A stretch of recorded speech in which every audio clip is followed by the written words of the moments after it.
उत्तर प्रदेश की 10 विधानसभा सीटों पर उपचुनाव होने हैं, जिसको लेकर भारतीय जनता पार्टी लगातार बैठकों पे बैठक कर रही है और लोकसभा चुनाव में जिस तरीके से कई सीटों पर हार का सामना करना पड़ा उसकी समीक्षा कर रही है। लेकिन जिस तरीके से भारतीय जनता पार्टी में जो अंतरकलह की स्थिति है वो इन दिनों खूब सुर्खियों में है और माना जा रहा है कि इसी बीच अपर्णा यादव कहीं ना कहीं सपा में वापसी का मन बना रही हैं। दरअसल लोकसभा चुनाव में कई मौकों पर अपर्णा यादव ये इच्छा जाहिर कर चुकी थी कि कहीं ना कहीं वो लोकसभा चुनाव लड़ना चाहती हैं, लेकिन भारतीय जनता पार्टी के द्वारा पूरी तरीके से उनकी मांगों को नजरअंदाज किया गया, दरकिनार किया गया।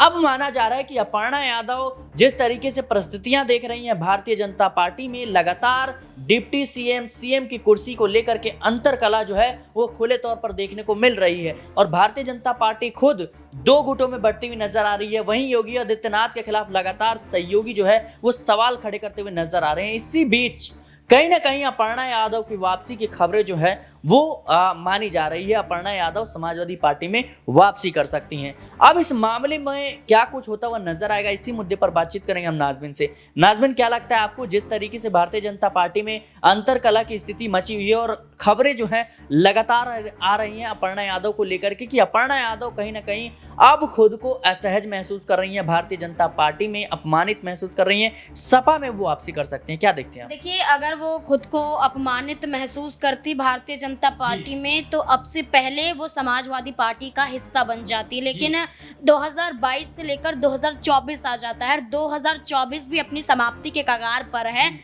यहाँ पर अपर्णा यादव सिर्फ और सिर्फ भारतीय जनता पार्टी की एक कार्यकर्ता के रूप में देखी जाती हैं। भारतीय जनता पार्टी ने कई चुनावों में यादव चेहरों के जरिए कई नामों को आगे किया, लेकिन उन लिस्ट में अपर्णा यादव का नाम कभी नहीं आया। और अब उत्तर प्रदेश में 10 विधानसभा सीटों पर उपचुनाव होने हैं। चुनाव आयोग के जरिए अभी तक तारीखों का ऐलान नहीं हुआ है, लेकिन ये कहा जा रहा है कि 2024 के अंत तक यहाँ पर चुनाव हो जाएंगे और ऐसी स्थिति में भारतीय जनता पार्टी अभी से नामों को आगे करती हुई नजर आ रही है। समाजवादी पार्टी भी कई नामों को लेकर पीडीए के तहत अपनी धारा को आगे बढ़ा रही है और ऐसे में देखा जाए तो भारतीय जनता पार्टी अनुजेश प्रताप सिंह का नाम लेकर आई थी, जो करहल विधानसभा सीट से चुनाव लड़ सकते हैं, लेकिन अभी तक इस नाम पर भी मोहर नहीं लगी है, औपचारिक रूप से ऐलान नहीं किया गया है।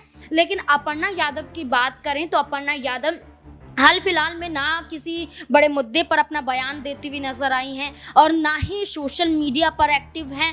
हर तरीके से वो कहीं ना कहीं गायब नजर आ रही हैं। इसलिए कहा जा रहा है कि क्या भारतीय जनता पार्टी से भी अपर्णा यादव गायब हो चुकी हैं, जो कि अभी तक अपर्णा यादव अपने लिए कोई स्टैंड नहीं ले रही है। जहां समाजवादी पार्टी की तरफ से अखिलेश यादव लोकसभा चुनाव में अपर्णा यादव के खिलाफ बोलने से बच रहे थे, जब आजमगढ़ पर उन्होंने धर्मेंद्र यादव के खिलाफ बयान दिया था, तब अखिलेश यादव चाहते तो यहाँ पर अपर्णा यादव के खिलाफ कई बड़े बयान दे सकते थे भारतीय जनता पार्टी पर कटाक्ष करते हुए, लेकिन उन्होंने इस मुद्दे को जाने दिया। शिवपाल यादव लोकसभा चुनाव के बीच में ही अपर्णा यादव को लेकर संकेत देते हुए नजर आए थे कि सपा में आएंगी, बड़ी जिम्मेदारियां दी जा सकती हैं। तो सपा तैयार है, लेकिन अपर्णा यादव कब तैयार होगी ये देखना काफी दिलचस्प होने वाला है। लेकिन शिवपाल सिंह यादव ने जो बयान दिया था कि कहीं ना कहीं भारतीय जनता पार्टी में अपर्णा यादव का अपमान हो रहा है, और ये सिर्फ अपर्णा यादव का अपमान नहीं है बल्कि पूरे के पूरे यादव परिवार का अपमान है। ऐसे में क्या लगता है आपको कि अपर्णा यादव वाकई में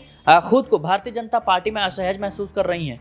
देखिए, भारतीय जनता पार्टी को लेकर आदित्य यादव जो शिवपाल यादव के बेटे हैं, जब बदायूं से संघमित्रा मौर्य का टिकट कटा था उस दौरान भी ये कहा गया था आदित्य यादव के द्वारा कि ये महिलाओं का सम्मान भारतीय जनता पार्टी में होता है कि आज भरे मंच से रोने के लिए भी तैयार संघमित्रा मौर्य हो जाती हैं और उसके बाद पल्ला झाड़ती हुई नजर आती हैं कि टिकट कटने की वजह से नहीं रोई थी, मुद्दा यहाँ पर कुछ और था। लेकिन आदित्य यादव ने ये कहा कि जहाँ नारी सम्मान को लेकर आप कई बदलाव करते हैं और ये कहते हैं कि बेटी बचाओ बेटी पढ़ाओ जहां नारा दिया जाता है कि मोदी है तो मुमकिन है, वहीं उत्तर प्रदेश में आप अपने ही जीते हुए सांसदों की टिकट काटते हैं। तो यही आरोप लगाए गए और इसी आधार पर कहा जा रहा है कि एक तरफ संघमित्रा मौर्य हैं जो अभी तक चुप हैं, लेकिन क्या उन्हें मौका उपचुनाव में देती हुई भारतीय जनता पार्टी नजर आएगी? खामोश अपर्णा यादव भी हैं। भारतीय जनता पार्टी में अपर्णा यादव भी कहीं ना कहीं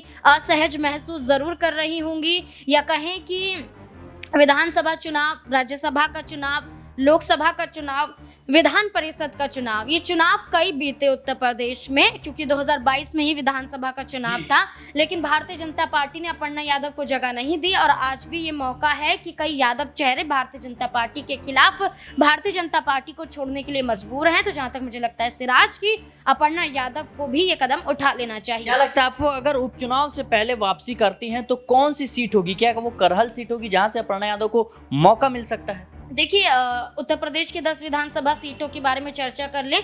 कुछ सीटों के नामों के बारे में बताऊंगी।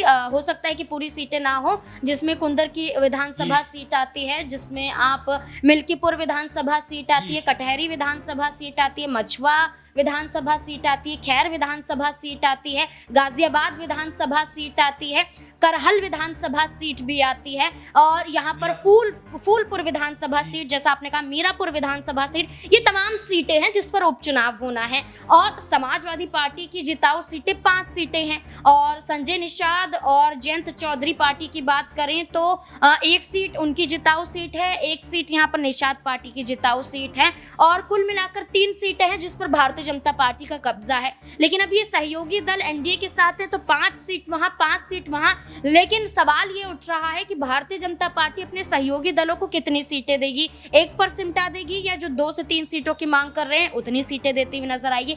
इस बीच में करहल विधानसभा सीट महत्वपूर्ण इसलिए मानी जा रही है क्योंकि यहाँ पर चुनाव किसी और ने नहीं बल्कि अखिलेश यादव ने लड़ा था। अखिलेश यादव यहाँ से विधायक, सपा का गढ़ करहल विधानसभा सीट यादव चेहरे के बलबूते पर चुनाव जीता गया। 1.5 लाख से अधिक आबादी यहाँ पर यादव समुदाय की मानी जाती है, इसलिए कहा जा रहा है कि करहल विधानसभा सीट अपर्णा यादव के लिए भारतीय जनता पार्टी को देनी चाहिए। लेकिन भारतीय जनता पार्टी देगी या नहीं देगी, ये सवाल बन जाता है। जी, तो क्या लगता है आपको कि अगर सपा में वापसी होती है तो अपर्णा यादव वो मुख्य चेहरा हो सकती हैं, क्योंकि कहीं ना कहीं परिवार की सीट परिवार को ही सौंपना चाहेंगे अखिलेश यादव? देखिए, अपर्णा यादव की वापसी की बात करें तो यहाँ पर मुमकिन तो नजर नहीं आता है, लेकिन कई ऐसे कारण बन जाएं जहाँ भारतीय जनता पार्टी में फूट पड़ती हुई नजर आ रही है। केशव प्रसाद मौर्य, उनके सहयोगी दल सीएम योगी आदित्यनाथ के खिलाफ उतर रहे हैं, तो कई माहौल पैदा हो सकता है कि अपर्णा यादव सपा की तरफ अपने कदम बढ़ाती हुई नजर आए। लेकिन मैं एक बात जरूर कहना चाहूंगी कि अगर कोई भी महिला भारतीय जनता पार्टी के साथ जुड़ी हुई है या किसी भी पार्टी के साथ जुड़ी हुई है,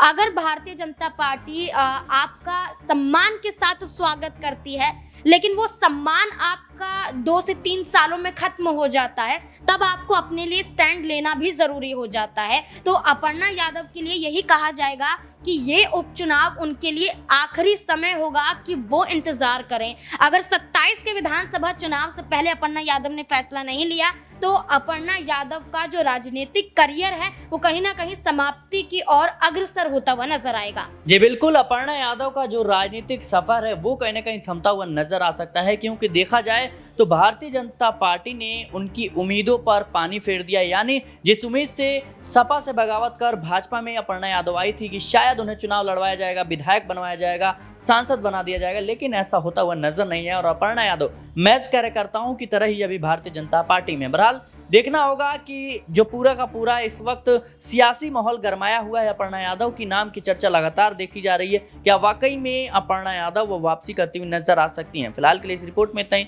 देश और दुनिया की तमाम खबरों के लिए बने रहे नेक्स्ट पॉलिटिकल बाइट के साथ।